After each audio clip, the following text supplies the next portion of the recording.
Yeah. I don't know. But some people would come to me and they'd be like, hey, like, are you going to whip me? And they'd want to get whipped. And I'm like, Toss. I know, but dude, I've seen some situations in the gauntlet where people get whipped in the face. Like, Oh yeah, man. dude, some people are fucking big welt. some people are fucking assholes, man. Like with the Yeah, gauntlet, and they take full liberty. What's the most efficient path to victory against this particular opponent? He's dropping off for the choke here. We could see the finish. It's looking tight. Tight at Alberta. Hey guys, welcome to the Everyday Jiu Jitsu podcast. I'm your host, Matt Kwan. The Everyday Jiu Jitsu podcast is everything you need to know about Jiu Jitsu. Today I have my buddy with me here from Cochrane, Alberta, Mr. Dallas O'Regan. Welcome to the show, Dallas. Hey, thanks, Matt. Thanks for having me. Pleasure. Of course. Yeah, so we first met, I think we had two kids that fought at Fight to Win Vancouver, like that must have been about 2 months ago, something like that. And then we just met up again on the weekend at ADCC Vancouver. You flew in and brought an awesome team. You actually won the Top Kids Award, which is awesome. I came in second with 3 points under. So it's a nice, healthy competition here. Man, it was great to catch up with you and watch your team just absolutely rip through the tournament. It was sweet. And before we get started with like kids programs and things like that and teaching kids, I just wanted to say, if you guys want to support the show, check the links in the bottom. All your support's very, very appreciated. Like, share, and subscribe if you can. That really helps grow the visibility for the show. So before we talk about like kids programs and teaching kids, Dallas, can you just sort of give us your background on your start in jiu-jitsu and, you know, who you're under and all that basic information? All right. Thanks, Matt. So yeah, thanks for having me on the show. Again, absolute pleasure to meet you at Fight to Win. I was looking forward to meeting you someday because I know through my buddy Almer, who I trained with for a long time, he fought one of your students. And then I was wondering, where did this student, Harrison Woods, come from? And he came from you. And so I started looking you up. I'm like, man, I really, enjoy some of your podcasts and I enjoy just your method of teaching. And, I always say I'm just the white belt that never quits. So I'm always looking to learn. And, I want to come train with you as soon as possible. But thank you. So for me, in 1993, I graduated high school. I'm 19. And I had trained at a martial arts center called Joslin's Karate and Kickboxing since 83. I was 8 years old. I grew up fighting a lot. I was born 1975, January 17th, same day as Muhammad Ali. For some reason, man, everyone always wanted to fight me. So my first fight, I was 5 years old. I was in the parking lot of the projects where I lived in Scarborough. 9-year-old guy decided to push me down and get on top of me. And I just, I heard my dad yell, "Get him off of you." And the adrenaline allowed me to flip him over, pop him in the face, and I tasted victory for the first time. I often show the picture to all my students. I got a black and white picture in my wallet of me being that age at 5 with my dad. And my dad actually reminds me a lot of my sensei. My sensei is a guy named Jeff Joslin. And, I love this man to death. He has terminal cancer right now. I got a chance to go back to Ontario and spend some time with him. And he gave his life to Jesus. And it made me really happy he did that. And since he's done that, they let him out of the hospital. He's been healing. It's been kind of a miracle. Really? Yeah, it's kind of crazy. Now, this is the same. Sorry to cut you off. I know of Almer now. Obviously, he fought Harrison, and he's. I think he just won like the what is it? What league is that? It's like Worlds, but it's like he represented Canada, right? Yeah, it's a pretty cool thing. It's like an international tournament. Yeah, an international thing where they make the team. I was actually bugging a few of the guys that were involved in that team because it's all Ontario people, but it's Team Canada. So I got in their ear. I said, I want to be getting some Albertans in there. So I think next year we're going to be bringing some kids from Alberta. So if you want to bring some kids too, we'll crush their nationals and we'll get on that national team and travel. Oh, for sure. That'd be awesome. Yeah. And I think Kieran Kachuk is from Joslin's originally, is he not?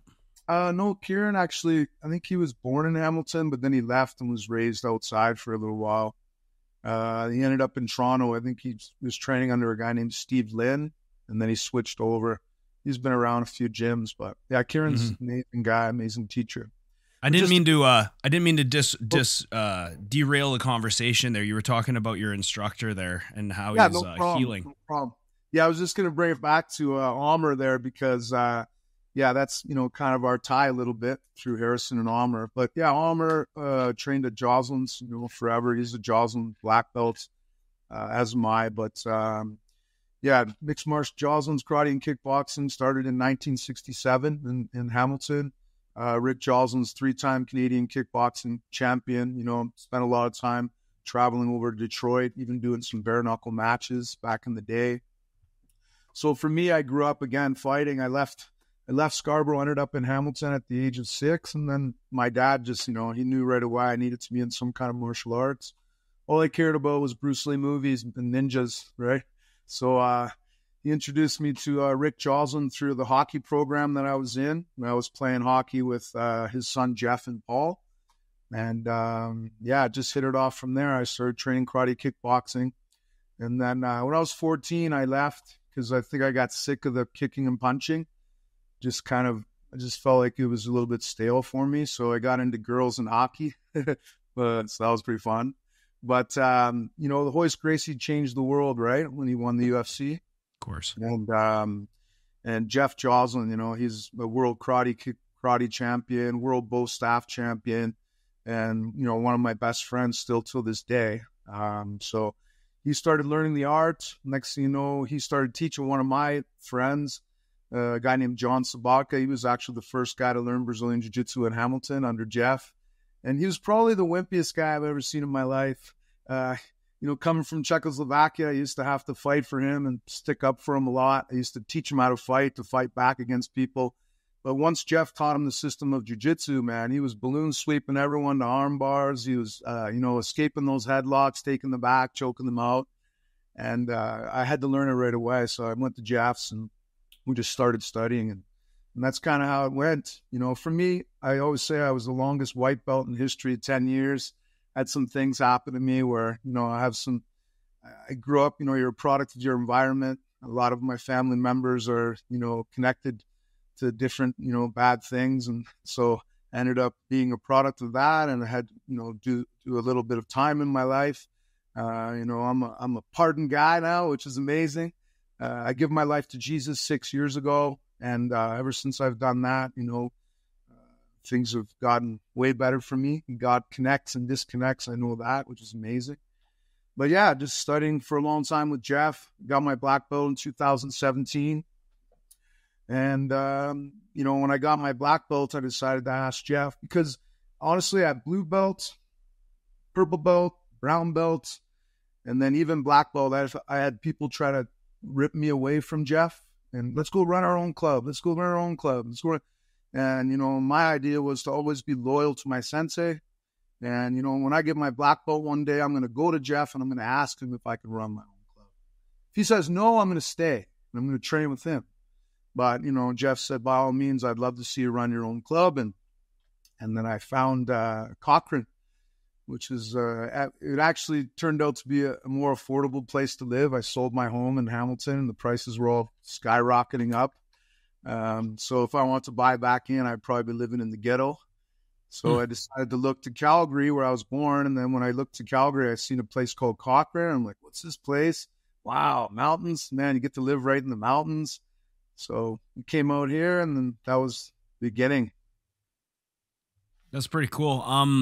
Thanks. You had mentioned like loyalty and starting your own gym. A lot of instructors I find, and I used to be under a guy like this, you get really pissed off if, at a certain level, you reach a certain level and then you start to like get some instruction chops, and they're happy for you if you're teaching for them or if it benefits them. But then the second you want to kind of like do your own thing, they want to, they'll get like a little bit territorial about you. Yeah. And hold you back or, they expect loyalty, but at the same time, they only want you to succeed if it benefits them or if you're wearing their flag. Like when I first opened my gym, like I'm under Rob Bernacki, but I'm not like an Island Top Team affiliate officially. Like I was very much like, I want to have my own thing. I want to have my own branding or whatever. And like, he was super cool about that.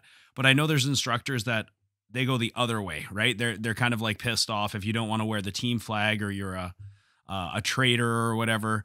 Like, how important do you think loyalty is? Do you think that loyalty is like some people like yourself, it sounds like you take it very, very seriously, and other people, they really don't care about it at all. Right. And a lot of people, when somebody leaves their school or whatever, you know, they're resentful now, and that person becomes the enemy. And it's kind of an interesting dynamic when the student sort of gets to that stage where now they're becoming an instructor.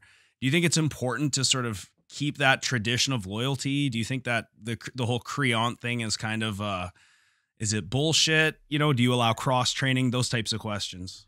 Yeah. So I'm very old school. So I come from, you know, mixed martial arts kind of family. You know, Jeff, if you know Jeff's history, fought in the UFC, he fought Josh Koscheck, he fought John Fitch, you know, a very old school pioneer of mixed martial arts. So back in the day, we used to have, you know, Jeff putting in a lot of energy to a lot of the MMA guys, and then they would kind of go cross train a little bit without telling him at all. And then, you know, he would catch wind of it and say, hey man, like, you know, we're sticking with our program. So, you know, I would catch wind of that, and then I would, you know, okay, that's the way it works. Okay. So I need to be like that. Right. And, you know, Jeff, as we started to grow with the times, you know, he started to understand that you can't really hold everyone back. I think MMA is a little bit worse. You know, you get guys that you could train for 10 years, then they go to Billy's MMA across the street, and then, you know, they give him all the glory after training for 2 months. Meanwhile, you trained under Jeff for 8 years or whatever, right? Mm-hmm. So that could definitely piss you off, right? I know how that could work. But, you know, we're growing with the times. We are old school guys, but, you know, Jeff definitely supports people in their own journeys. He never asked for any affiliates. He never even started his own affiliate until recently, which I decided to affiliate with him as the Northern Vanguard Association, the NVG. And Almer teaches at a club called Battle Arts Academy, and they just recently affiliated as well, which I was happy to hear. I think he's got about 7 or 8 clubs now under him. But yeah, he never really like cared to do that or hold anyone back, which was you know, awesome. That's why I'm out here, and he's got a bunch of not a bunch, but he has a few black belts that are out running their own clubs. For me, you know what I mean? I think, you know, loyalty is a big thing. I think, you know, if I'm teaching you, and you should be loyal to me and my system. If you want to go cross train, I don't mind. I appreciate it if you come and tell me, which my students do. They come and tell me, hey, Dallas, I'm going to go train at Rocky, or I'm going to go train at 101, or I'm going to go train at Authentic Jiu Jitsu. I'm like, right on, man. Cool. I should come there too, or whatever, right? And then for me, I want to bring teams to cross train too. This is the new way, right? We need to cross train and learn some more from other people, right? I don't know everything. You know, I know what I know. I honestly, you know, back from Joslin's, my nickname was Dally Balls to the Walls O'Regan. So I used to take offense to that because, you know, I used to think these guys are calling me balls to the walls. What are they trying to say here? I'm not very smart, you know? Like you go too hard or what?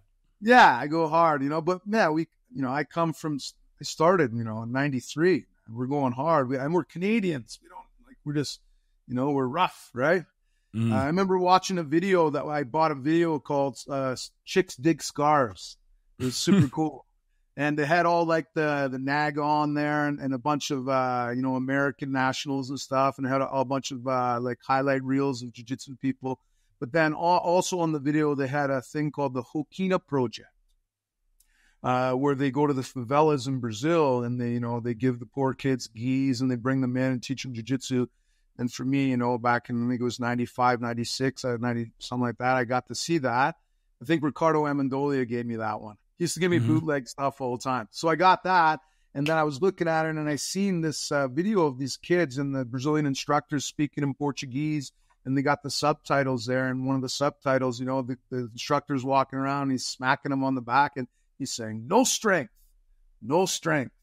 And I just really hit me there. And I'm like, gee, yeah, no strength. I need to settle down. I need to use my leverage and technique, because, you know, that's what it's about, right?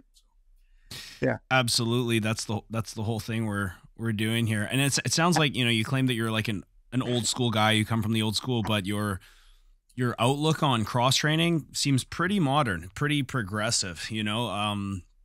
The old school mentality, like I talked about in earlier episodes when I discussed the history of BJJ, it was kind of like it's our school versus their school mentality. And, you know, they have this, we have our secrets and we don't want them to know our secrets. But now it's like, is there secrets anymore? Because everybody's releasing these instructionals and the information, there's just been this like huge information explosion. And now everybody's kind of has access to this material. So at this point, it's like, well, now if we're not cross training, how are we ever going to see different styles? How are we ever going to see different dilemmas and different problems? And then what, you know, do you want to see those problems in competition when it matters? Or do you want to see it in training where now we can sort of like share and build? And really when it comes down to is like, when we have a culture in jiu-jitsu where we're kind of sharing rather than withholding, then the level of jiu-jitsu just increases exponentially. And that's what's happened over the last 5-10 years. You know, I remember when I first started, the level compared to what it is now is crazy. You know, so you've seen some of the kids at these tournaments, the things they can do. It's like, I got kids, the one kid that I have, Lincoln, like I always think like if this kid was my size now, he'd probably fuck me up, you know. Like it's crazy. He's operating at like a purple belt level sometimes, the things that he does, right?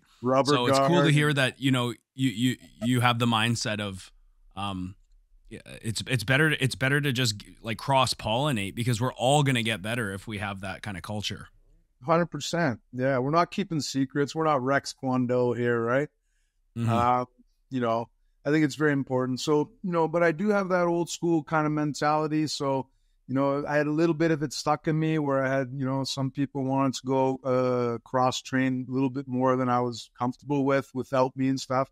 So at first, you know, it kind of hit me a little bit, but then you know, I understood. I just started my school in 2019. I had one student. It was my daughter.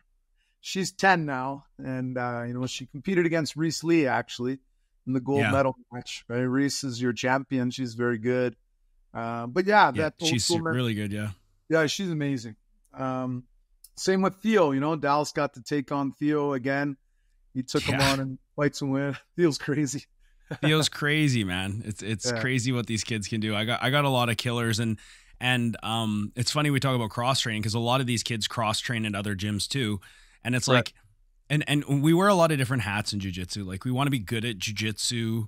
We want to like have our own development. But then when you open a school, now you have to play the political line as well. You gotta be able to coexist with like parents and adults and kids. And like, you kind of have to play that line where, you know, maybe you have students that are cross training in other gyms, and like, there is that part of you that's like, man, I wish they were training here today. Or like, if they were here, they would be helping the team in our room.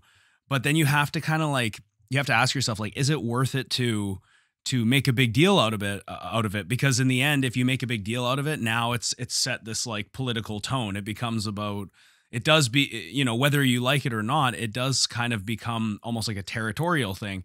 And it's like, sometimes you want to say something, but sometimes it's better to just say nothing, you know, and just sort of trust that the right chips will fall where they land. Right. And really in the end, I find as an instructor, if I get territorial about somebody cross training or something like that, that's more about me feeding my own ego as opposed to wanting what's best for the athlete. You know what I mean? And I think especially when we're talking about young kids, the most important thing is that they get to the highest level, right? That they can get to the highest level possible within this time that they have developing, right? Because this time of them developing, like right now, these kids at these ages, they're like sponges, right?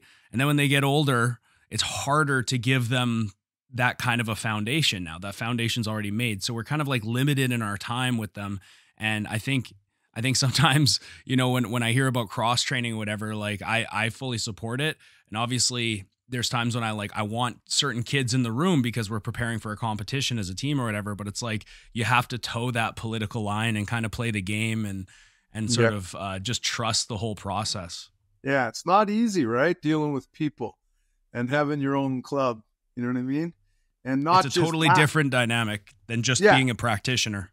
Yeah, exactly. Right. So, as new business owners, my wife and I, right? My wife is my administrator. She's also a student getting close to her blue belt now. And, sometimes we find it difficult dealing with people, and not just the training aspect and going towards, cross training and stuff like that. That's become pretty easy, to tell the honest truth, because exactly what you said, right, is we don't really want to limit anyone from learning, you know what I mean, and reaching their full potential, because, in the end, that's what we want kids to do, right? Not only in jiu-jitsu and life, period, right? Yeah. And that's one thing, as far as competition and leveling up, that's all cool. But for me, I run a school where I'm big on discipline and I'm big on behaviors. I worked in a group home for 11 years as a behavioral therapist. I specialize in autism. And, the parents, they bring their kids to me at 5 and 6, especially to reel them in, you know what I mean? Yes. And that's my passion. I'm a very passionate guy. I bleed jiu-jitsu and martial arts. You know what I mean? Yeah. I'm not a big planner. I don't plan my classes or anything. I just go and I'm like, I'm going to do this today. I'm going to do that today. I'm working on planning a little bit more. And that's why I love having connections to guys like you, right, brother? Because, you're a great way for me to feel very, very uneducated is to go to your BJJ Mental Models website, man, and read some of that stuff. Because, man, that's some smart stuff, brother. And I like last night I was reading off some of it to my wife, and she's like, "Wow, it's crazy, man." So that started with you and your brother, am I correct? Yep, that was me and Steve for like the first 100 or so episodes, and then we sort of decided to, or I should say, no, it was pretty mutual. We just sort of decided to like split, and he would take over there. I'm still on very good terms with Steve, but what he's done with that show is really inspiring for me, as someone who's trying to get my own podcast starting. I remember doing a lot of like writing and a lot of the technical sort of jiu-jitsu models on that. A lot of that was me, but Steve is he's very good socially. So a lot of like the social models and things like that, that's where he comes in, and his expertise dealing with people really shines. So my brother's like incredibly smart. I think. I was going to say, sorry to cut you off. I was just going to say, is he a psychologist? No, he's a software engineer. Okay. Or he was. He's actually, I think he's running full time with BJJ Mental Models now. So he's sort of like, he really wanted to sort of do his own thing. Growing up, my brother was obsessed with like computers and video games and things like that. Just super smart. Nice. Whereas I was more of like what's that? Sounds like Jeff Joslin. He's like that. Yeah. Like for me, I was never really into like computers and electronics. Like obviously I like video games and stuff, but I was more of like, I want to play sports. I want to work with my hands and like do things like that. So it's funny. We're very similar in a lot of ways, like our senses of humor and our, like we're both pretty quick witted at times, and we say things that get us into trouble, but he's much more politically correct than I, and he's much more on like the thinking aspect of things. Whereas I'm more like, okay, I want to be active. I want to like train hard. I want to compete. So we're similar, but very different in interesting ways. Wow, very interesting. So he still trains? Yeah, he's pretty recreational. He's actually got a shoulder injury right now, which is similar to a shoulder injury I have, but I would say his is more severe. So I think he's actually going to go for surgery pretty quickly here. But he's pretty recreational. Like he doesn't compete. I still compete. Sometimes I wonder why. I don't know why I do. I'm not winning any world championships. I think it's just for fun at this point. Yeah. Yeah. What about you? Are you competing still, or? You know what, man? I want to win that World Masters one day. I don't care if I'm 80. I'm going to get it. Yeah, they have age division. What would that be, like Masters 10 or Masters 12? You Probably. And one other guy? Yeah, exactly. Yeah. So that'll be fun. I know one of my students, he's actually my first black belt. He came to me as a brown belt. And he earned his black belt in just over 3 years, about 3.5 years. Mm-hmm. Police officer, really good guy. But his mom trains in Grand Prairie. Yeah. I think trains at a club there, and she went to the World Masters as a purple belt, 68 years old, and she took home the championship and That's the sick. open weight. Yeah, I know. So Can you even imagine? I couldn't imagine that, like at that age, starting like late in life. It's pretty amazing. But this sport just has an ability to like, people just get addicted to it, right? When they feel it, they're like, holy shit, this is crazy. It's like when you brought up hoist earlier, like basically what we saw this guy do to these people is like, for lack of a better term, it's basically magic. You know what I mean? Like, it's magic. It's just like the second you feel it for the first time, and you have one of two reactions, I notice. Either you are like, that was terrifying, I never want to fucking do this ever again, or you're like, that was so cool, I feel completely helpless, I must learn this. It's like one or the other, Yeah, exactly. 100%. Well, you hit it on the nail there, because it's magic, right? And the first time I learned how to escape a headlock, that was magic to me, because basically my whole life I got bullied by bigger guys that wanted to put me in headlocks and punch the top of my head.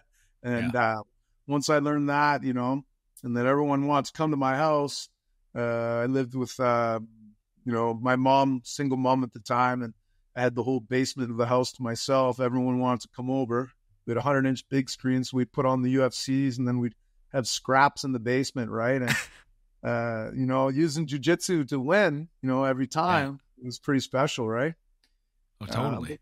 But yeah, it's magic, right? And I feel super blessed. Just bring up Royce Gracie, one of the best times in my life. One of my favorite things I ever done in my life was train with Royce. He came to Joslin's twice. And the second time he came, I got to bring him over for dinner with the team and sit at the head of the table with them and talk recipes. And it was pretty special. We got to recreate the Gracie train, walking out with his dad to the UFC. And I was a blue belt at the time. And that was pretty special. Also, I think Jeff and him, like, they just looked very similar. Like, you'll see Jeff posted a picture of him and when Jeff was young, and then he was young. They both had the same kind of slender face, same kind of nose. They just looked very similar. Mm. And then for Jeff, when he was a white belt, he actually has a really good Instagram story where he breaks down the history of his Brazilian Jiu-Jitsu. You should watch it sometime. He broke it down into like episodes. They're only like 2 or 3 minute episodes where he did like 40 of them or something. But he talked about, being a white belt, learning off videotapes, which we used to do, getting the Gracie Kukuk A to Z Jiu-Jitsu tapes from Ricardo. And then Jeff decided to go to California to do a Royce Gracie seminar. And there he was kind of putting on a clinic like Jeff was. He was tapping out a lot of guys there. And at the end, Royce came up and gave him an honorary Gracie blue belt. He didn't even know him. He just gave him a blue belt. And then Jeff, being the guy he is, he's like, man, I don't really feel worthy of this blue belt. I want to affiliate with someone. So he talks about it on the Instagram about how he tried to affiliate with Carlson Gracie Jr. out of Chicago. And then he kind of left him high and dry a little bit. So then he found Jacare, right? Which I'm super proud of. Like, we were the first team alliance in all of Canada.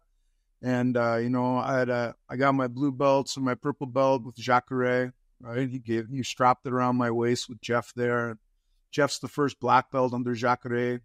So we're super proud, Anyone that's ever been an alliance champion, I've got to train with, like Marcelo Garcia. Yeah, it was crazy, man.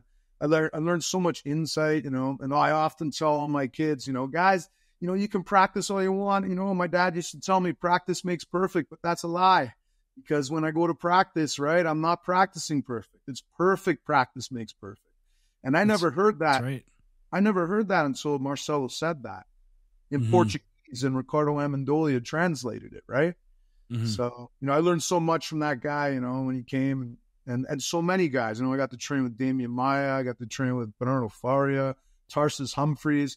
Jeff fought Tarsus Humphreys, and they actually Jeff lost by an advantage. He had him at the club, man. So I got to, every guy that ever came, I always got to learn something, and it really stuck with me. So for Tarsus, I learned knee on belly. You keep the foot on the hip. You got to hook that hip, Don't put your foot on the floor ever. We're hooking the hip and riding that wave. And, man, when I got to do that, it changed my control, right? It was like having a surfboard and knowing how to surf now, rather than having a surfboard and falling off every time, right? As a gym owner, I have a question for you. Because there's so much information out there now in terms of techniques and strategies. We're seeing new things every year. Like I'm not joking, I learn something new like pretty much every day, if not on the weekly basis. If you go looking for it, you can learn game-changing details like every week, It's wild. Yeah. But you have to look, right? Yeah. That's the best part, right? When I had Jeff here about a year ago, he came out and, he talked about it. And I love when he talks. He's like a wizard to me, man. He is my sensei. But he said, guys, if I ever stop learning, I'm going to quit because there's nothing to learn. I learned, like, it's boring now. I'm going to, once I stop learning, it's over, right? But Brazilian Jiu-Jitsu, you don't do that. You know what I mean? Yeah. You'll never stop learning. I tell my kids, you can learn when you're 2, you can learn when you're 102, right? So you just got to keep trying to evolve. And I always tell them, make sure you're listening, not just listening and learning. Yeah, no, it's true. So how do you find, I always get people like, they message me, they're like, hey Matt, like so-and-so's coming to town. Would you like to do a seminar? And man, like, it's hard to sell seminars nowadays. You know what I mean? Like, I don't care who it is. I've had guys like, I'm talking 80cc like medalists. I get messages and they're like, hey, I'm coming to Vancouver. Would you like to do a seminar? I'm like, what do you want? How much money do you want? And then they name their price. And I'm like, dude, you absolutely deserve that. And I don't want to make any money off of it. Like I will open the gym on my day off and let you come in and run a seminar. I won't take a dime, but I can't pay you what you're asking me. Like, it's just, and you deserve that money. Like you're a friggin' 80cc medalist or an 80cc champion, but like, I can't pay you that. I'm not having a seminar so I can pay you a couple of grand. You know what I mean? And like, I've just noticed that maybe it's just my school, but like, there's just a lack of interest in seminars. And maybe it's because we can get the information from DVDs and things. Or I call it DVDs. It's, instructionals now. Yeah. Like, do you find it difficult to host seminars? Do you find seminars are even like beneficial anymore for students? I like, or is it just a meet and greet? You know what? It is sort of, right? I do think that I'm agreeing with you on that one because, it's like a fame thing. This guy's famous. I get to meet him, right? But at the same time, you also get to learn some tricks. So like, I picked certain guys, but, I wouldn't pay large. Like I had a guy recently, I won't name names, but, he wanted like $6,000 US to come and teach for 3 hours. And I'm like, no way possible. Yeah. I'm not I might even know who you're talking about because I was offered the exact same thing for the same price. And I was like, dude, do you want me to pay you like $5,000 American out of my own money to host you? Like, let's be real here, man. It's just, you deserve it too. I'm just not a rich dude, Yeah, we're trying to run a business. So I try to put out some seminars, right? And, whenever I do, I usually do it with someone that's very affordable, doesn't charge too much, and wants to come and kind of have fun, right? I can help them make a little bit of money because they're, maybe lower level guys or something. So I pick my shots with the seminars. Yeah, I do think you can learn from it. There's always something to learn. But like you said, there's so many instructionals. I have 3 500 gigabyte hard drives with instructionals. You know what I mean? There's so many moves. There's just so much to learn in jiu-jitsu. You can become satiated with a lot of it, right? But you do it for a little bit of the meet and greet. For the newer people too, like I grew up doing a lot of seminars because Jeff, like I said, he would bring in Marcelo, right? He would bring in Caltera. He would bring in Cobrinha, these kind of guys, right? So it was nice to, learn. And that's, back when we didn't have as much to learn from, right? Now there is a lot to learn, I can show you a lot of systems, just based upon all my instructionals I have. And so that's tough. I don't know. People like seminars a little bit more so from my studio. Like when I do a seminar, I probably have usually about maybe, 2 to 3 outsiders. I open it up to all their clubs, but I'll get like 2 to 3 people from other clubs, right? Mm-hmm. What's the most, not memorable, but what's the most beneficial seminar you've ever attended? I would say Damien Maya in London, Ontario at Team Adrenaline, which is where Mark Hominick, Sammy Stout, I don't know if you know those guys from the UFC, they train. And then my buddy, I don't know if you know Rowan Cunningham. He's a black belt. Don't know who that is. So he runs a jiu-jitsu studio called Forge Training Center. I've heard of Forge. Yeah, he started Abhaya down east, on the East Coast. He's a Joslin brown belt, and he had left and started his own club. He was teaching at a Team Adrenaline, and they were bringing in, with Ricardo Amendolia, because him and Rowan Cunningham are really good friends, they were bringing in Damien Maya, and I was like, I'm going, man. Like, this is the guy who's topping out everyone in the UFC. And so when I got to go there, I was a blue belt. I got to train with him for 2 days. I felt like I trained for 3 years because the moves he taught me, like, man, I needed them, you know? Like, he taught me how to open up someone's guard from my knees. I had no ACLs because my ACLs were snapped in half and I'm waiting for surgery, but I'm still training. So I couldn't stand. You have no ACLs? I had no ACLs. You do now? Yeah, I do now. But back then, I couldn't stand up because every time I stood up and pivoted, my leg would come out of the socket, right? But on my knees, I was good. But, you know, you're fighting guys like my buddy Big Mark. He's like 6'8". He'd stick you in the closed guard and cross-choke your face off. And I couldn't get his guard open. But honestly, once I learned the belt push. Yeah, that's what I like. How to walk my knees back and you arch your back and pop it up. Man, that changed the game for me there. And then he taught me his anaconda guard, which most people would know like a single leg X, except your inside leg doesn't cross under. It hooks the far side leg. And Damien called it the anaconda guard. So, you know, I learned that and I started running with that right to heel hook. I'm heel hooking a lot of guys. A lot of guys were getting mad in the gym. You're not allowed to do heel hooks. You're not allowed to do heel hooks. I'm like, what are you talking about? It's Joslin's, man. You can do anything here. I'm balls to the walls, Dalio. What are you talking about? So I thought this was a fight. Yeah, it's a fight, man.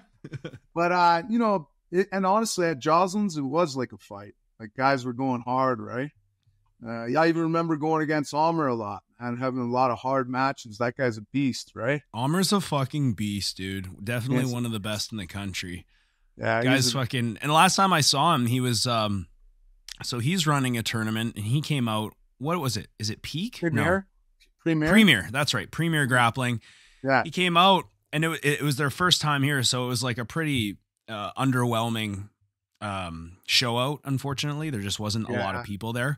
Well, but he was coming up and asking me questions about heel hooks and passing and stuff. And I'm like, this high level guy's asking me questions. That's fucking awesome. I've actually never rolled with him, thank God. But it doesn't look like it'd be a fun experience. Yeah. I know how good he is. He's fucking awesome. I got a few scars from him, man. Yeah, he's a killer and such a humble guy. Like when he came out to help do the grappling industries. Because another one of my training partners, Mike Paiva, you know Mike Paiva, he helps run. Yeah, so he's a Joslin's brown belt, and just a young guy, right? I've known him for a long time. Anyways, when he came out with Mike Paiva to help run the Cochrane Grappling Industries or Calgary Grappling Industries, it was in Cochrane. Almer, he's going around telling all my students and their parents that I taught him his first choke, and I was like, really? I did. And he's like, yeah, man, you taught me how to do the bow and arrow. I'm like, wow, I don't even remember. I used to have a class every Wednesday afternoon and he used to come a lot.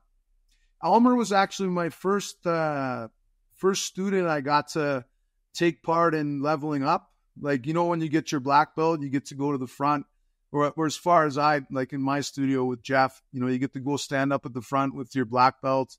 Then Jeff awards him the black belt, then he throws them, and then the other black belts are in the room. You get to throw them as well, right? So I was the only black belt there at that day, and I got to throw Almer and give him his purple belts. I'll never forget that one. How do you feel about those like the gauntlet, for example?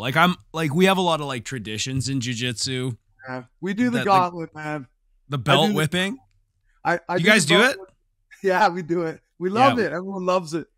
A lot of people love it. We used to do it, and then I don't know. I had to make it. Then I had to make a choice as a business owner. I was like, "Okay, do I want to keep doing this or not?" And I axed it. I was like, I don't know. But some people would come to me and they'd be like, "Hey, like, are you gonna whip me?" And they'd want to get whipped, and I'm like, tossed. I know, but dude, I've seen some situations in the gauntlet where people get whipped in the face. Like, oh yeah, man. Dude, some people are fucking big welt. Some people are fucking assholes, man, like with the gauntlet. And they take full liberties. And I'm just like, man, like this guy just got like his blue belt. He's like a recreational dad. Like he's got a job. It's fucking crazy. It's true, man. That's pretty crazy. It's funny. Do you think it's a little bit? It is fun. Do you think it's good or bad for the sport? You know what, man? I just look at it like it's kind of an original tradition thing from Brazil. They used to do it. You know, I learned that's how we always got graded every year, right? So we do that, and then you know, we always do the Shark Tank. I make them do a curriculum test. They come in and they do the curriculum test in the morning. They got to get 80%. And then I run them through the Shark Tank. They got to basically survive and take their beatings. And then you do your gauntlet, right? Yeah, I'm not asking you to win. I'm asking you to not quit. That's what it's about, man. Especially the kids, right? Yes. So I remember the day that I opened On Guard. It was 2015, and I got my brown belt that day. And dude, there must have been, you know, I remember in that school, I was actually renting a karate space. Wow. I was renting mat space there, and there must have been like over 100 people, probably like 120 people. I got so fucking whipped that day. It was crazy. I had to walk down and walk all the way back. I easily took over 200 lashes, and some people were just like, they're running. Like no, I didn't run at all. I put my hands over my head and I just took it, and it was brutal. But like, I do have those people. It doesn't matter if they're serious about jiu-jitsu or recreational. They come up and they're like, "Hey, like, are we gonna do the gauntlet?" Like, they know they're gonna get promoted. I'm like, we're not doing that, and they're like, like I kind of do it. It's like a rite of passage type thing, right? Yeah, it's old school method. I still keep the old school method for the grading, and then the old school method of warming up, I do half and half.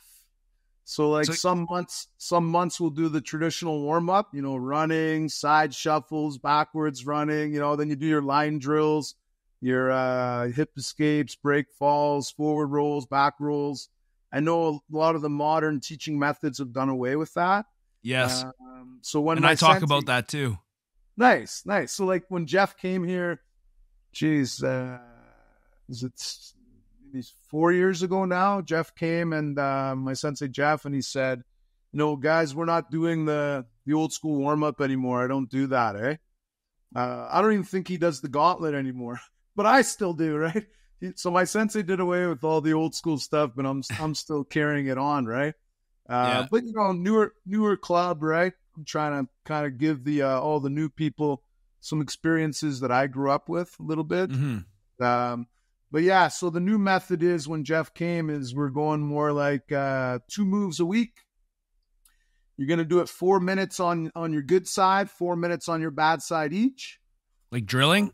Yeah, so each class you come in, you got 2 moves for the week, and you're going to drill your move, right? 4 minutes, so I'm going to set the timer. You're going to do, so say it's sit-up sweep. You're going to do sit-up sweep to your left. Then your partner's going to go 4 minutes, sit-up seat to the left, and then you put it on 4 minutes to your bad side. And then we go on to move number 2, 4 minutes good side, 4 minutes bad side. And then we play some positional sparring, do some games, right? And then you take another 2 moves on week 2, another 2 moves on week 3, and then week 4, you got all 6 moves. You review all 6. So you're getting 6 moves a month, and you drilled them all really good. So, you know, for me, when Jeff came, he said he was, you know, learning some things himself from watching Mika Galvão and Melky Galvão and the way he's training his students. And so he taught me that. So we started adapting that. So like right now I'm on a cycle of old school. So at the end of October, then I'm going to go on back to a cycle of probably new school for the next probably few months. Like we're on butterfly guard. Cool. So I guess this is kind of what I wanted to ask you about, which is kind of like how you run practice and whatever. So that's interesting. You're a fan of the animal drills, the line drills, you know, the solo drills, things like that. You know, Yeah. I started with all that shit. You know, line drills every class, like solo movements and stuff. And You then we hate kind of it? like, hey. You hate it? So I don't hate it. So I don't make the adults do it often, with the exception of break falls. If it's a fundamentals situation and people are going to be falling, Yeah. I do think it is important to introduce like how to fall properly, how to take the impact in the most, you know, comfortable way possible, so that people know how to fall, because that's where a lot of catastrophic injuries can take place. If you just say, okay, here's how you do a single leg. Okay, now go live from the single leg. It's like, okay, well, that person has no idea what to do from standing to the ground, right? Yeah. So I do think I definitely do. It's just like anything. Things come and go in trends, and I always am riding these trends, and I'm always changing my mind. Like I've changed my mind in jiu-jitsu so many times that I'm no longer an absolutist in anything in life. Like, nice. Because for so many times I've been like, okay, this is the best way. I found the best way. And then like as time goes on, you're like, it's actually the other way is valid too. Like, like I've talked about this on the show, having kids where we play side control games. It's very much like ecological task focused games where it's like, okay, you got to hold side control, try to hold side control as long as you can, or try and get in submission. And if the person on the bottom gets their knees in front, reset or switch. Yeah, right? Like task focused games. And then I'm yelling at these kids to bridge, and they have no idea how to fucking bridge because I didn't teach them. So I'm like, okay, like how can I expect you to get out of side control if you don't even know like the first thing you should do? You know, the first movement that off balances your partner. And that's when I started thinking like, man, maybe there is some validity to like solo drills and line drills and things like that. And so I've actually started reincorporating with the kids, like once a week, you know, not a lot. We don't do it a lot. We don't do it every day. As far as a warm up is concerned, usually we warm up with some kind of a drill or some kind of a task focused game that's really basic.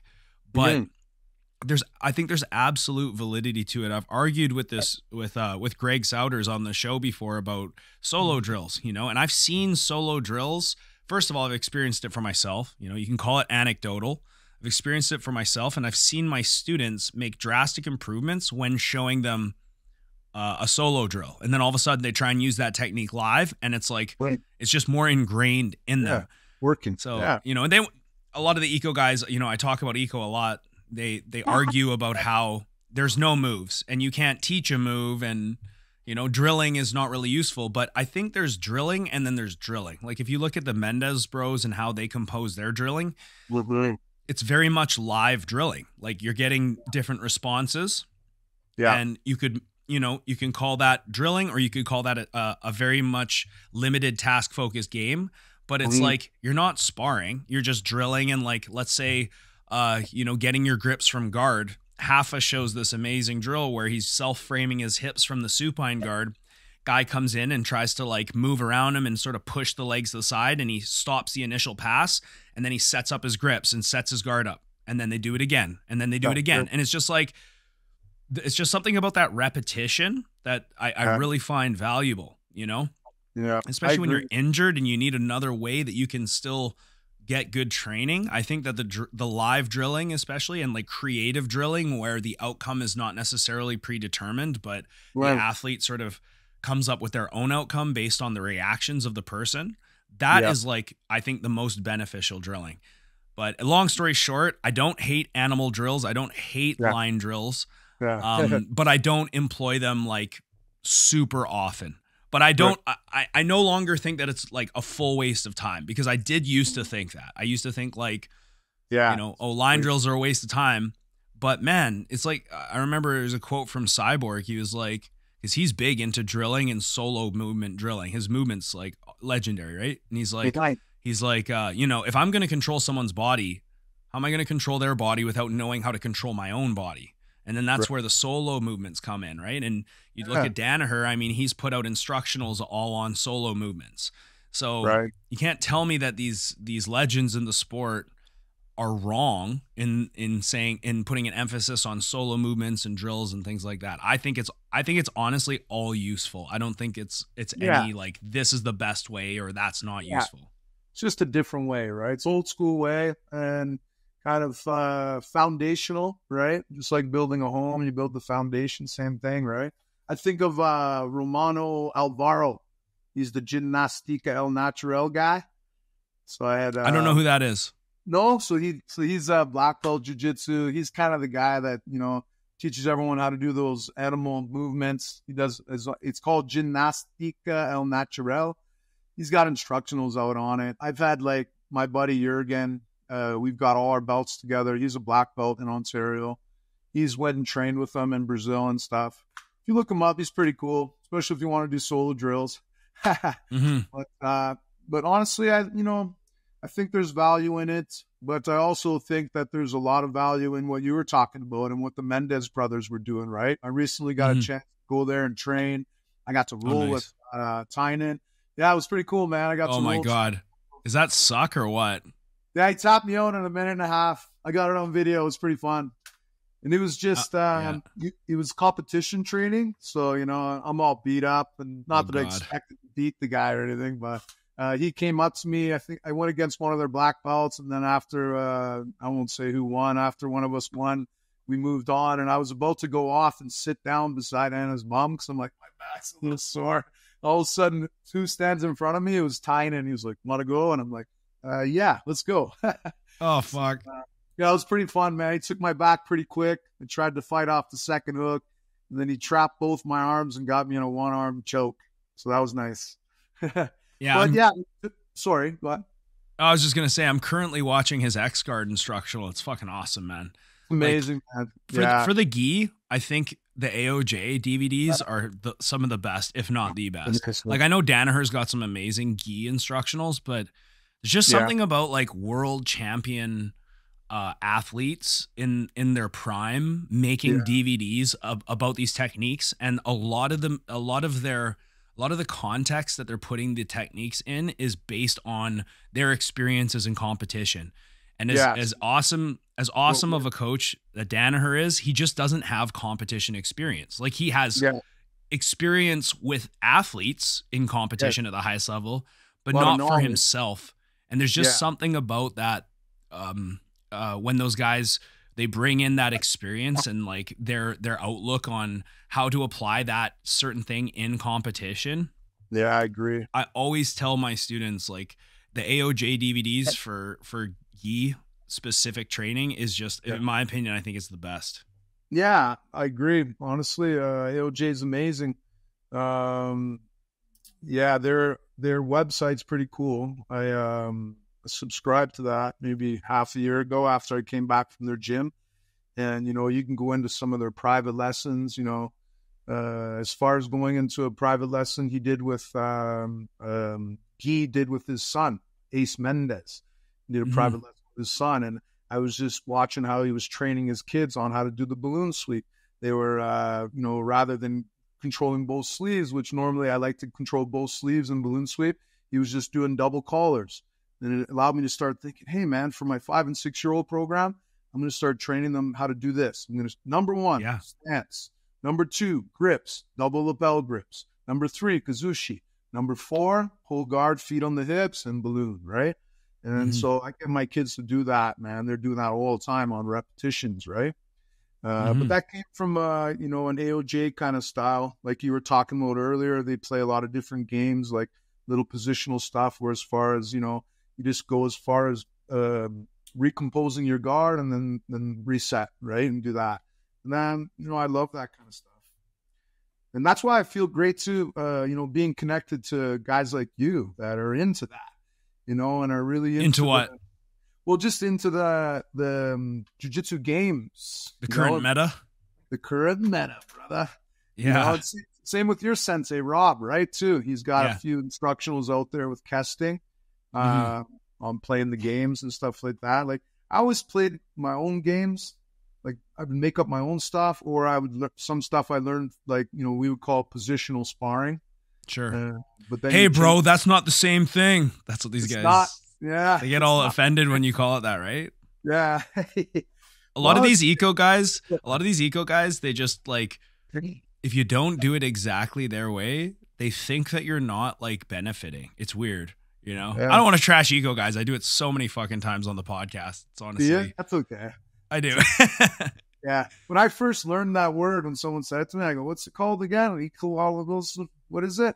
And I had a few of my buddies, like my students, right? They're learning it, I guess, from someone Ecological. else. Yeah, I know, ecological. But I was just like kind of mocking it a little bit. What's it? You go with what? Let's go. We're training. Balls to the walls, man. Yeah, just send. That's it. But very beneficial, man. And you know, I was talking to Rob when he was at the tournament there. I was saying I'd like to have him out at the club. I think he's coming to Calgary this weekend. Oh yeah, dude. I mean, like people have a lot of criticisms for Rob over a lot of things. He does rub people the wrong way, but as far as jiu-jitsu, the guy's brilliant. You know, I actually don't even train with him that often. I'm actually going to have him on the show. I think we're planning on recording something next week. But whenever I go visit him and whenever I train with him, it's always so productive. And the reason why I went with him is because I remember the team I was with, they were like wanting to give me my black belt or whatever. And then I went and talked to him about it. And I was like training with him a lot. And he was like one of my main coaches at the time. And he's like, dude, you're not ready for that. He's like, yeah, you have a lot of holes in your game. We got to fix that first. And I'm like, you're the guy I need to go with, clearly, because you're going to give me actual honest, you know, feedback. It hurt my ego, but at the same time, you're like, well, this is the kind of feedback I need from a coach, right? Like, I don't want a coach who's going to tell me I'm better than I am. I want a coach that's going to expose me and show me what I need to work on. 100%. Yeah, I feel the same way about my sensei, Jeff. I call him the wizard. Like, he used to come downstairs and his book used to be like this thick. I never even took one note, right? Everything was just here as much as I can keep up there, but he would come down with books, right? And every time he comes, you know, he always teaches me something new that's super valuable. I always walk away with a ton of knowledge. And, you know, I think it's really important too. Like, I don't know if you do this. I'm sure you do, but I think it's important to roll with your students. Like, Definitely. you know, I roll when with I'm not hurt. Yeah, exactly. I roll with my adults, right? And I always tell them, man, the most valuable thing you can do is roll with me. Because I'm going to be able to stop you in your tracks and say, you should have did this or do this next time. And that's going to patch up your hole the quickest way possible, right? Yeah. But also for kids, right? I think it's good. I started rolling with some of my older kids.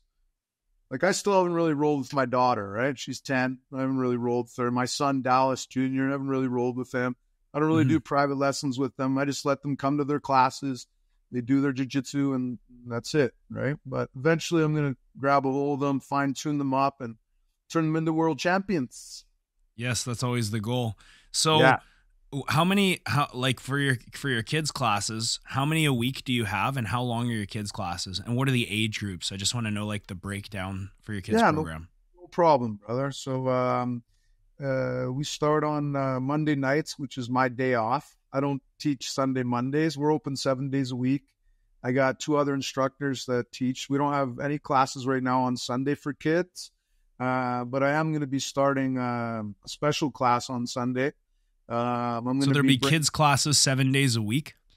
7 days a week, brother. Yeah. Fuck, I got to step my game up. I can't have you beating me at these tournaments, man. No, you're right, buddy. Well, I don't know if that's going to last long, man. You got a really good team. I want you guys to come out here. Bring your team out this way. Dude, that'd be sick. You should come for the Muteki Challenge. Yeah, that's the tournament you're going to run? That's right. Muteki. Muteki means invincible. Nice. Yeah, or no enemy. So is that going to be in Cochrane, or where's that? Yeah, it's going to be at my club. I'm just going to host it at my club. Probably have like maybe 3 to 4 mat spaces there. Might be a little bit crowded, but it's going to be fun. It's going to be really cool. I'm going to release it in the next couple days. Muteki Challenge. We're going to do no-gi round robin format on the first day. on the Saturday. And then Saturday night, we're going to do CJI Craig Jones Invitational style super fights. Are you going to give us $1 million? $1 million.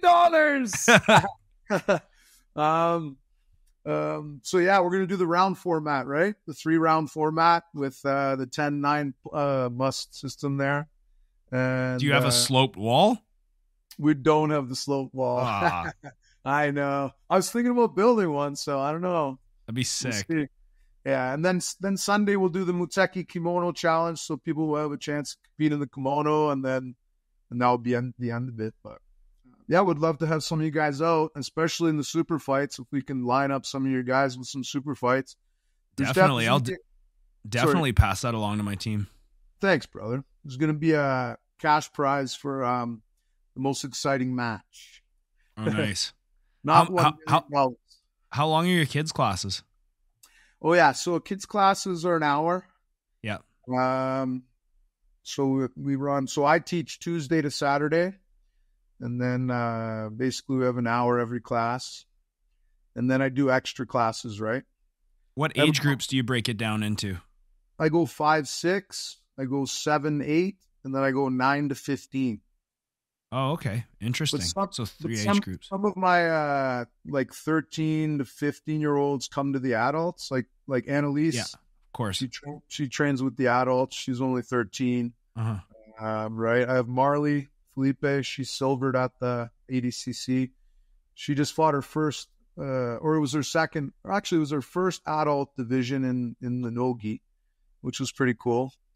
Yeah, she comes to the adults, and her sister Nico, and then Mateus, Justice's older brother Mateus.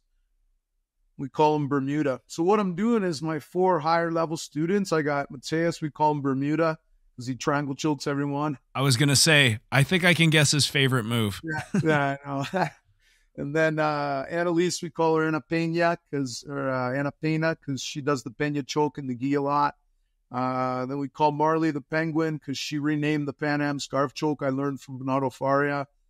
She renamed it the Penguin because she asked me if she pulls it off in a tournament, can she rename it the Penguin? So she did it like 3 times. So I said, okay, you're now called the Penguin, and so is the choke.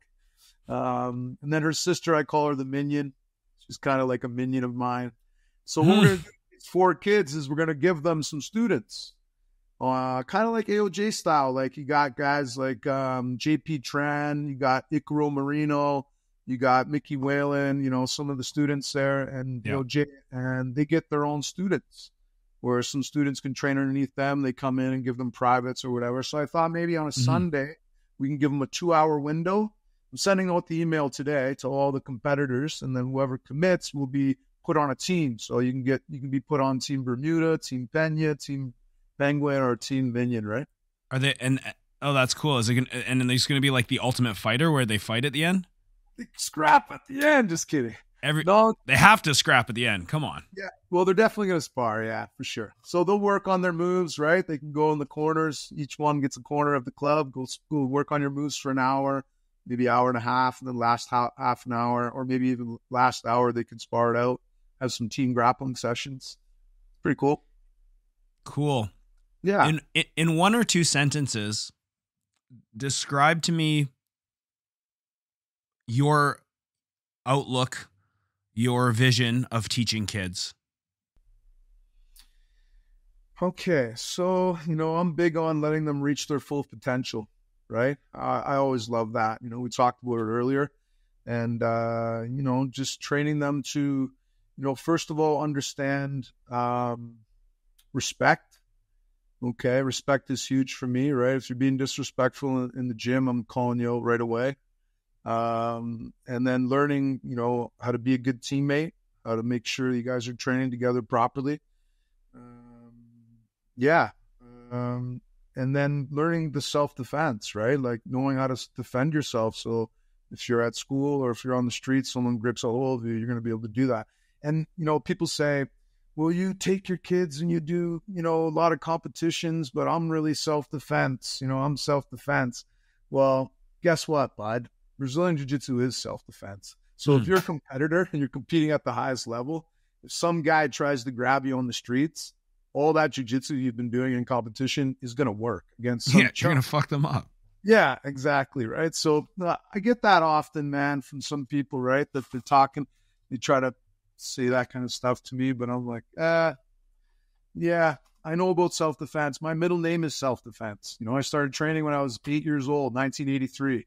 Joslin's, man. He taught me how to do a bus stop escape, bear hug escape if someone tries to come up from behind me, right? Because my dad used to put me on the bus to go take 2 buses to go to Joslin's and train, right? But yeah, the sport aspect is my favorite aspect. I love being able to get out there, and meet guys like you who own other clubs and, get my students to compete against their students and then have them come together and train together, especially us Canadians, us Western Canadians, especially, right? Kind of meshing together. I think it's pretty special.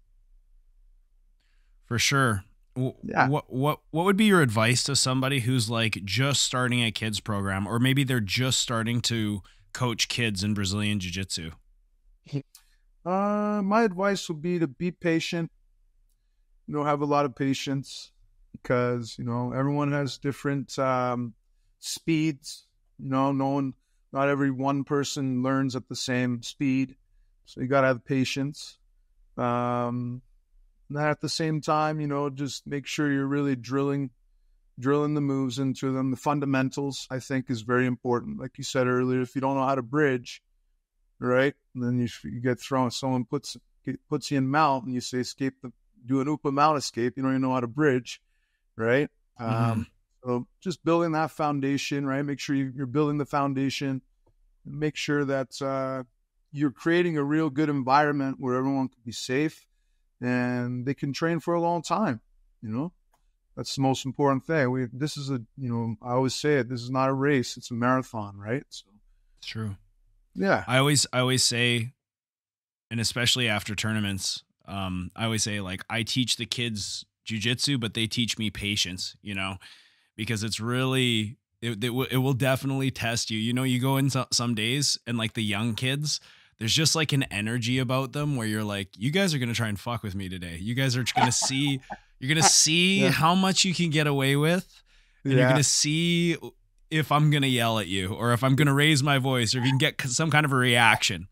And I always try to stay calm. You know what I mean? Because it can be very difficult. And when you teach like your older kids, for me, my philosophy when I teach older kids, I basically teach them like they're adults, but I don't swear. Would you say that that's accurate for you? Like just the way you talk to them and the way that you communicate with them? Yeah, I don't really swear too much anyway. I used to swear a lot. I give my life to Jesus and then I stopped swearing so much. But, with the kids, it doesn't matter what age you are. If you start acting up, I'm calling you out right away. Mm-hmm. I got a strike rule. If I got to tell you 3 times, you're doing something goofy and I got to tell you 3 times, the third time, man, hey, listen, go sit on the bench, man. Wait till the end of class. You're sitting on the bench. You're watching class. Be quiet. Sit on the bench. That's it. And doesn't matter, man, if the parents are over there giving me a stink eye. I don't care, right? If you don't like the program, then take your kid out and go somewhere else. But what I find is by doing that is that people love that because people need that. You know what I mean? They have to have respect, and it can come at an adult age. You know what I mean? I've had adults come in and they're on the mats, just acting goofy. And then I got to say, hey, man, simmer down a little bit. For the most part, adults, oh, I'm really sorry, sensei. Sorry, right? Kids sometimes, right? You say, don't click your nose 17 times and they're still working. I know. That's a big one, man. It just is. You got to call it out right away too. Yeah. Like you got to. It's fucking crazy. Call it out right away, man. It will snowball. That and picking toenails. Yeah. So how do you like usually with adults, like they want to be in the program. That's why they're there. But kids don't necessarily always want to be there, right? You got to deal with like their parents want them there to have, obviously to learn like self-defense and all that stuff, but to just have somebody else discipline their kids, I think, and have that extra role model. But man, like, especially in competitive rooms, like you have competitive athletes. Yeah. I'm sure that you have situations with parents that are not necessarily the most fun interactions. Like I've had a couple situations in my years of being a gym owner, where I've had to deal with parents they take things personally. There's egos. Sometimes they treat their kids like shit, like they're too hard on their kids, or they try and, like, for lack of a better word, bully them sometimes to try to get the results they want. How do you address parents in the room that can be, let's just say, negative towards the chemistry and the atmosphere in the practice room? Yeah, so I don't get that too much, to tell you the honest truth. I'm a pretty loud and boisterous guy, so I keep the room in control pretty good. And, like for me, I've had a few occasions with the parents where I had to ask them to leave the club. So I had a student. I've had that too. It sucks. Yeah, man. I had the most narcissistic guy came in. And this guy's telling me, like, he can kill anyone. He does Krav Maga, right? That's the best. That's the best. My sensei said, if anyone comes in and they start talking about Aikido or Krav Maga, just walk away, man. Well, yeah, that's what they always say whenever I get, like, a message from a parent, is like, hey, my kid wants to try Brazilian Jiu-Jitsu. I'm like, oh, okay, cool. Do they have any previous experience? Oh yeah, they're black belt in Taekwondo. I'm like, how old is the child? They're like 8. I'm just like, wow, okay, like, that's not the same. You're gonna have a very rude awakening in a couple weeks here. Exactly, that's what I was gonna say. And I invite you to come in and watch the very first class of your son. Your kids, your parents are invited to watch practice, yeah? Yeah, so I didn't have that because I had, like you, I shared a spot with a karate guy. Yeah. And so I had a wall built with a barn door. And when you walked in, it was all karate first. And then you seen the barn door across the way, and you got to walk across the karate mats, open up the barn door. And then we had just under 600 square feet of mat space. And, we had upwards of 30 kids on our mats. So I wouldn't let the parents in. I would sit them in the common room with the TV, which was cool. It's kind of the way Jeff does it at Joslin's. He doesn't allow parents in because there's too much micromanaging, right? I get it, man. Honestly, there would be some people that would still be in my program if they never watched the kids class. Yeah. But it's just, they come in and they've never trained before. They've never had somebody try to choke them out while they're fighting for their life, but yet they think that they can tell. They think that they could tell their kid how to react in a fighting scenario. And I'm just like, I just want to be like, shut the fuck up. Why don't you step onto the mats, put a gi on and come on the mats and let one of my blue belts tack you. And we'll see how fun that is. We'll see how easy it is to just stand up, right? I know. Yeah, they have no idea, right? And you kind of have to play the game, right? Like I said, like, you have to be political because if you want to retain customers, both financially and because you're investing a lot into their kids. And like I had to eject somebody from my program that was with me for 3 years. It was really fucking hard, but it got to the point where it was really negatively affecting the training atmosphere, the other students, the other parents, and me financially and mentally. And I was just like, it's just not worth it. It's like they had 2 kids in the program and I'm like, this is going to hurt, but I'm going to kick you out because I know that it's like nothing is worth money. If it affects the atmosphere, if it affects the chemistry within the room, like, you can't really put a price on that. No, 100%, man. That's very important because you're fostering that. You're the leader, right? Same thing with me. Same thing as what you went through, right? You have someone there, all of a sudden, you put a lot of time into them, a couple of years, and then all of a sudden the parent's toxic, the kid starts becoming toxic, so you got to ask them to leave. And then when they leave, they badmouth you, right? And they talk about how they could beat you up in the street, and right? And I'm like, oh God. The one guy that left, he actually said that he was getting the better of me in sparring when he came in. I remember arm barring him like 8 times in 5 minutes, right? And then the second time I went against him, I was going in butterfly guard. All I did was sweep the guy, and he popped his rib out. And then he had the audacity to take me aside 6 months later and come up to me and say, "Can I have a talk with you? I just want to let you know we've been having a lot of forgiveness for you because we blame you for breaking my ribs, and it cost me $10,000 in job money and all this stuff." And I'm like, "What? You just say that, bud?" The same guy who said he knows Krav Maga and could kill everyone. So that was the same guy. same guy, man. He needed those groin shots, man. If he could only one shot to the groin. One shot in the groin, man. But he, you know, then he had his kid do some goofy things on the mat. So I had to actually, before I let him go, I suspended him, and they couldn't take the suspension, so they actually left and went to another club and started bashing and stuff. And you know what? God bless them. Again, I don't want to have any hard feelings, right? But he'll probably watch this podcast. God bless you, buddy. But, you know, I don't forget. And one thing I do is I always tell the truth, man.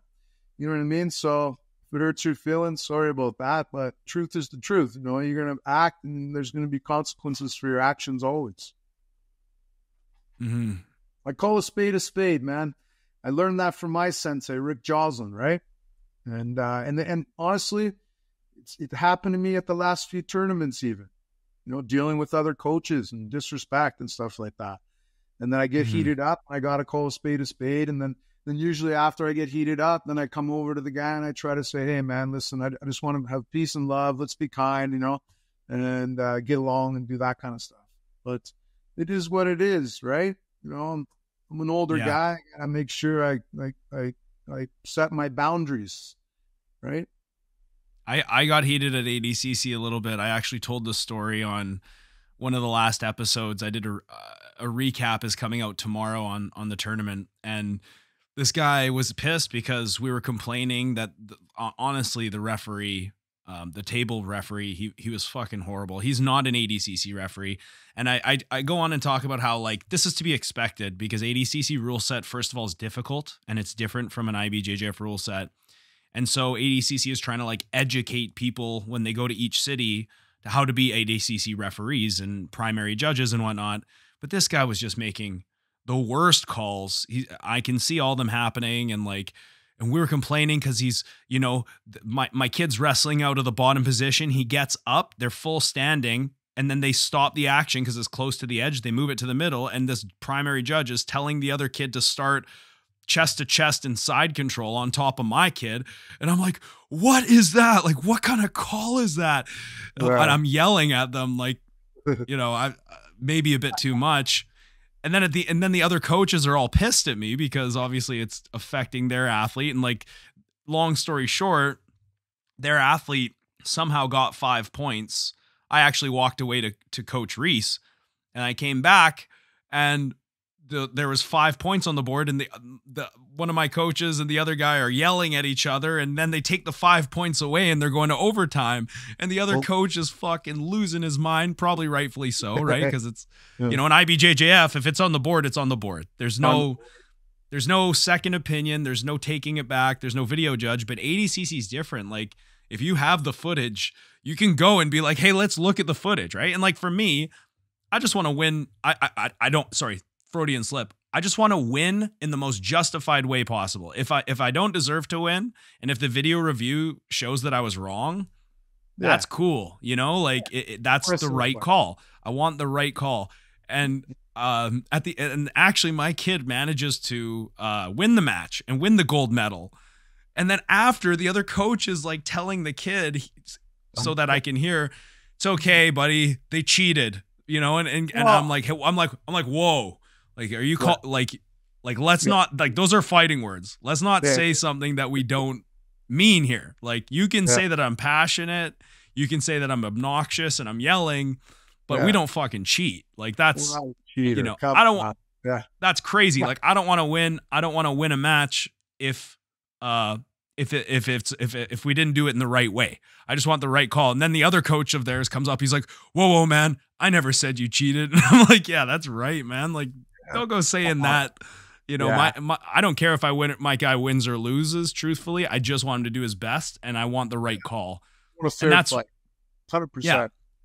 And ironically, the judge that I was talking about, like, missed a bunch of other points we should have had. Like, he was giving him takedowns for 2 points when it should have been 4 points. And I'm like, this guy should never ref again. You know, even IBJJF tournaments, he fucks up the scoring. So I know it's tricky to be a judge and to be a ref sometimes, but man, you got to be able to take the criticism if you're going to step into a role like that, because how else are you going to improve, right? Yeah, 100%. Yeah. It was a good tournament. All right, bro. It was a good tournament overall, right? It's pretty good. It was, yeah. It was cool. I always like when ADCC comes out. Really, when it comes down to it, it is just like another local tournament. Like, I don't even think it goes towards points when it comes to like seeding these athletes. Like, for some reason, the Canadian tournaments, I don't think ADCC. Yeah, I don't know what's up with that. Yeah, I'm not sure. We're gonna head, but it's cool. Sorry, go ahead. No, I was just gonna say it's cool to tell the kids, hey, ADCC is coming, and they all get excited about it, right? Because they know ADCC is like like the Olympics of no-gi grappling, right? Yeah, so they get all hyped up. Yeah, exactly. Well, we're gonna head out to ADCC in January to the San Diego one. Mm-hmm. No, I'm gonna bring my daughter out there. Yeah, we're gonna do the San Diego ADCC and then the San Jose Kids International IBJJF Open. I think it's the next day, so we're gonna try that in January. Pretty good. What about I know ADCC Open is coming to Portland in like February. I was planning on doing that one if I'm healthy. Are you guys going to go to that too, or is that's a lot of tournaments for you? I actually would like to go to that one, to tell the honest truth. And I know so Anna's mom, she's like super jiu-jitsu mom, and same with Marley and Nico's parents. So they're always willing to travel and get into those tournaments. But they had mentioned Portland, so I said, I wouldn't mind going to Portland. Why, are you thinking about competing? Oh yeah, I was gonna do the Vancouver one, but I hurt my rib a few weeks ago, so I couldn't. But I'm definitely gonna compete if I go down there. Yeah, cool. Man. Try and get a team to go. You know. Yeah, that'd be neat. Yeah, maybe we'll join you. That'd be awesome. Team Canada, let's go. Let's do it. Man, that was great. So yeah. Dallas, do you have anything you want to talk about before we get out of here? Anything you want to plug? I know you had your tournament you mentioned. Yeah, so we got the Muteki Challenge. It's going to be out on Smooth Comp any day now. It's going to be a cool little tournament. You know, we're starting it off in-house just at the club, and then we're going to try to grow it. So eventually we can get our own mats where we can travel and do stuff with that. And then I originally planned on doing the Mucheki Challenge. I was going to do a team format, kids. So this one's just going to be quintet style? Yeah, I was going to do quintet, but then I wasn't sure how it would go on Smooth Comp as far as, you know, kids making their own teams and doing that. It's probably going to be a tough ask. Can they do quintet on Smooth Comp? I don't even know if that, because that's a pretty rare format. Yeah, so I know my wife's competing on Saturday in a women's, it's called the WCW. It's at 101 Jiu Jitsu in Calgary. A guy named CJ Ouellette and one of his black belt students, Fatima. She's running the show there. And it's basically three women teams, and they're going kind of like quintet style. They roll the dice and they walk over and pick, and they have novice, intermediate, and advanced levels. But they're on Smooth Comp. I'm just not sure how that works, right? But for me, I was like, nah, maybe it's going to be too much of an ask for the youth to do that for the first time. Maybe I'll do that in the future. But for now, I'm just going to do the no-gi. And then at night, after the no-gi tournament wraps up on the Saturday, we'll do the no-gi. We're actually doing no-gi and gi super fights. CJI rules with the 3 rounds, right? I think will be pretty cool. Having a minute break in between, do the 10-9 score system. And then the next day, we'll do the kimono challenge on the Sunday. Again, round robin format, so you get the best experience. You can get a lot of matches. We're capping it off at 200 competitors. Nice. I know it's hard to get 200 competitors nowadays, even, right? Can be. Yeah, it can be. I think we'll do it, man. DOBJJ's kind of rising up around here, so that was my goal. And again, all things through Jesus Christ. Like, you know, I don't know if I told you this, Matt, but I give my life to Christ. I think I said that. But I also planted a church out of my dojo. Really? I didn't know that. Yeah, it's amazing because, years ago, there's a guy named Chad Laprise. He was the first welterweight in Canada to win the UFC show. Him and the late Elias Theodoro, who's a super nice guy and a friend of mine, he passed away of cancer. He was the first middleweight to win the UFC show. But Chad Laprise, when he was on the show, he had said, when I'm, retired, I want to open up my own club and I want to have a chapel connected to it, right? And, I never even gave my life to Christ back then. God was chasing me, kept running away. But I remember hearing that and thinking, that's pretty cool. And then here I am, years later, a pastor came from a Cavalry Chapel church to do a class. One of my students, Chase the Bull, we call him. He's one of my blue belts. He's an elder at the church. Just a younger guy though. And he said the pastor wants to come do a class. So he came, and after the class, he goes, "It's been on my heart, Dallas, that God wants to ask me if you want to plant a Cavalry Chapel out of your dojo." And I was like, "Let's do it, man." So the church grew to about 70, 80 people. Now there's about 200 and another. They moved locations, and it's just flying off the handle, right? I don't do that stuff. You know what I mean? I'm a sinner. I'm just a guy from Hamilton, Ontario. Yeah. So, and we all are, right? Yeah. And I always like to say this, and I'm an evangelist. A brother is what I am. I need to speak the word of Jesus because I know that's what God wants me to do. And it's not about religion, because Jesus detested religion, man. It's what killed him. You know what I mean? I grew up Roman Catholic, carrying the cross and doing all that kind of stuff. And that's Roman. Romans killed people for a living, right? Mm-hmm. It's not Jesus, right? Jesus is just a personal relationship, and that's it. And I found, through that, miracles have happened in my life. My son is a miracle boy. He was born lifeless at 1.5 pounds, 26 weeks. He was dead, and I prayed to God to bring him back, and he brought him back to life. And now he's going to be 6 years old on Saturday, so I don't have nothing without Jesus in my life, man. Even my club and what I'm fostering on my club has been special. Annalise Gale, man, she won that ADCC championship because of Jesus. The girls she beat, man, hadn't been beaten like six years. Fuck yeah. The girl was amazing. For those of you who don't know, Dallas has a student, Annalise Gale. Is that her name? Yeah. And she just won ADCC Kids Worlds, and she is a fucking unit. Incredibly talented young lady. Yeah. Yeah, she is amazing. She's like my protege, man. She I get her to teach class. She's coming today. She comes and helps with the 5 to 6 and the 7 to 8-year-old program. Mm-hmm. She takes part in the older kids program and then the adults every night. But when I get her to teach some of the 5 to 6-year-olds and run the warm-ups, and everything that comes out of her mouth is basically me.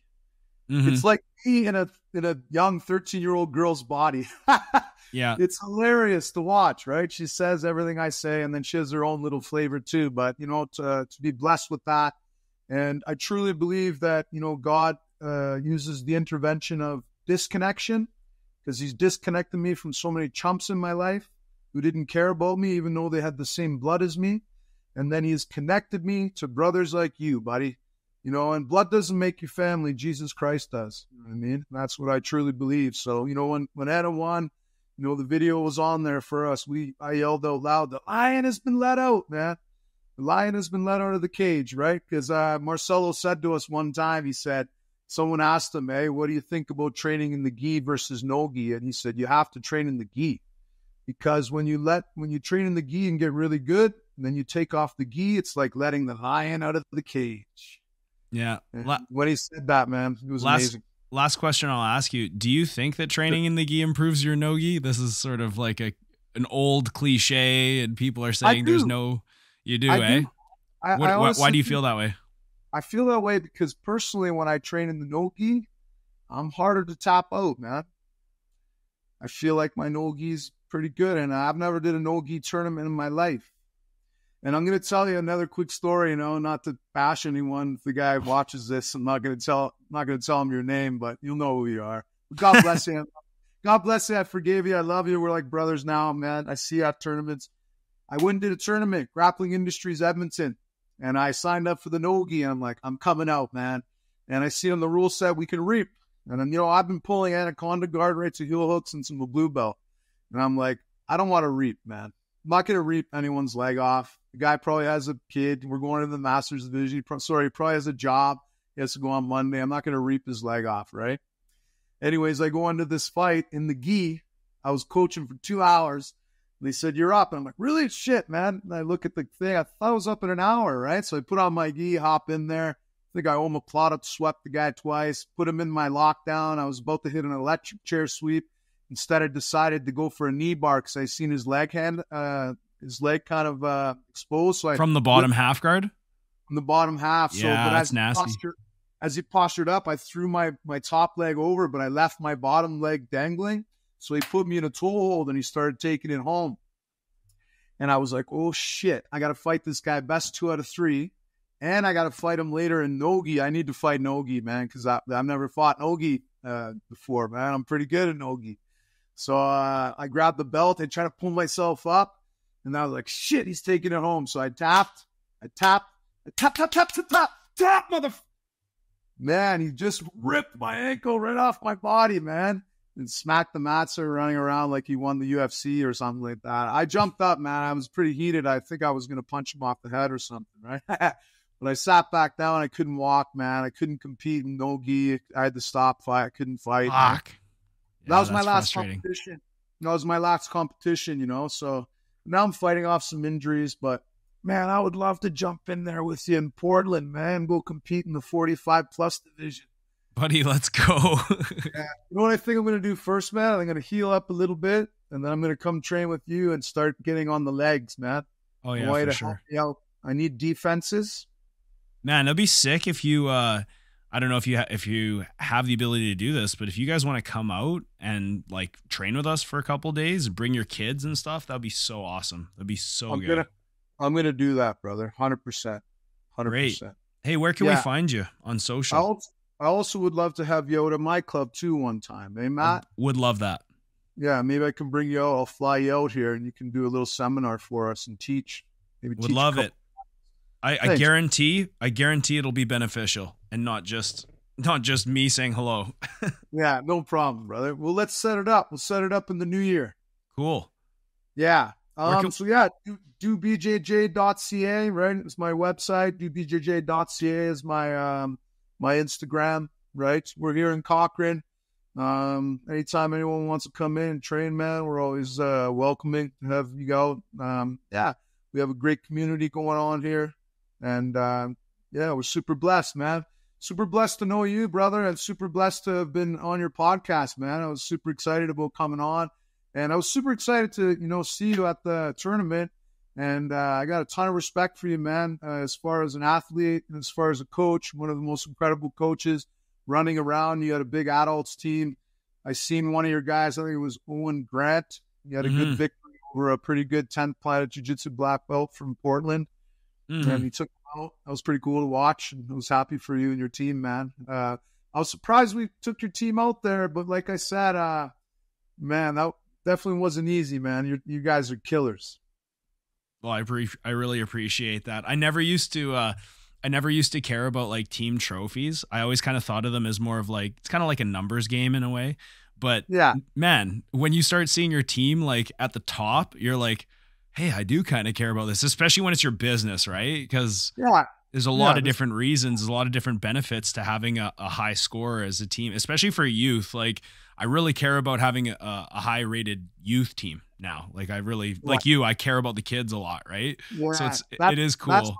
That's where you and I have a great connection, man, right here, because we have a lot of passion for our kids. And actually, you have recently, within the last, I don't know, maybe 6 months, you've inspired me to start my own elite leg lock class. I'm going to be doing it every Saturday. And I know you do that with some of your youth. Yeah. I'm going to be doing that because of you, brother. That's one thing I learned. I'm like, man, that Matt Kwan, man, he's a smart guy, man.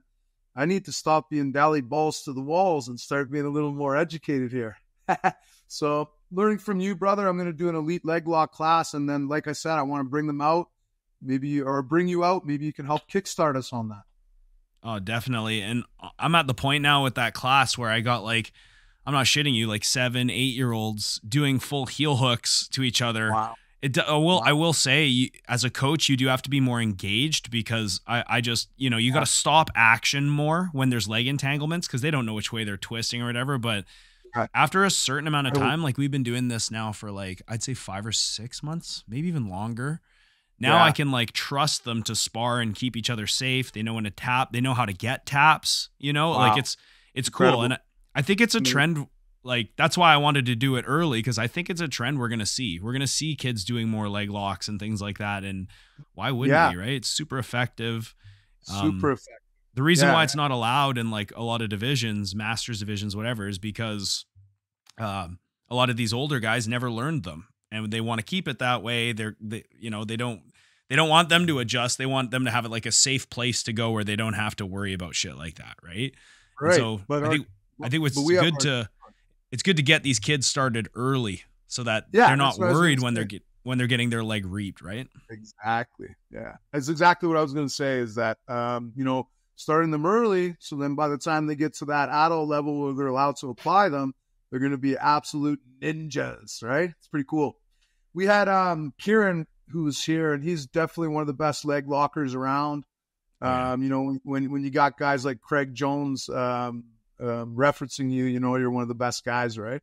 And really good brother of mine. So when he was here, we actually had quite a few kids do the seminar, and we did legs. And again, man, a lot of the kids are so smart nowadays. They just get the moves, right? They're getting into these leg locks. They were applying heel hooks, and totally. It was really nice to see. So yeah, the future's looking bright, brother. All right, bro. Well, Thanks. Let's definitely link up in the future, and let's 100%. go hit ADCC Portland and let's some do Americans. That. Let's do it, buddy. Hey, thanks again, hey, Matt.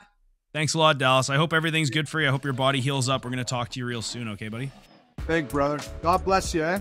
God bless you, too. You guys, remember, Everyday Jiu-Jitsu Podcast is everything you need to know about Jiu-Jitsu. If you want to support the show, check out the links in the bottom. See you later.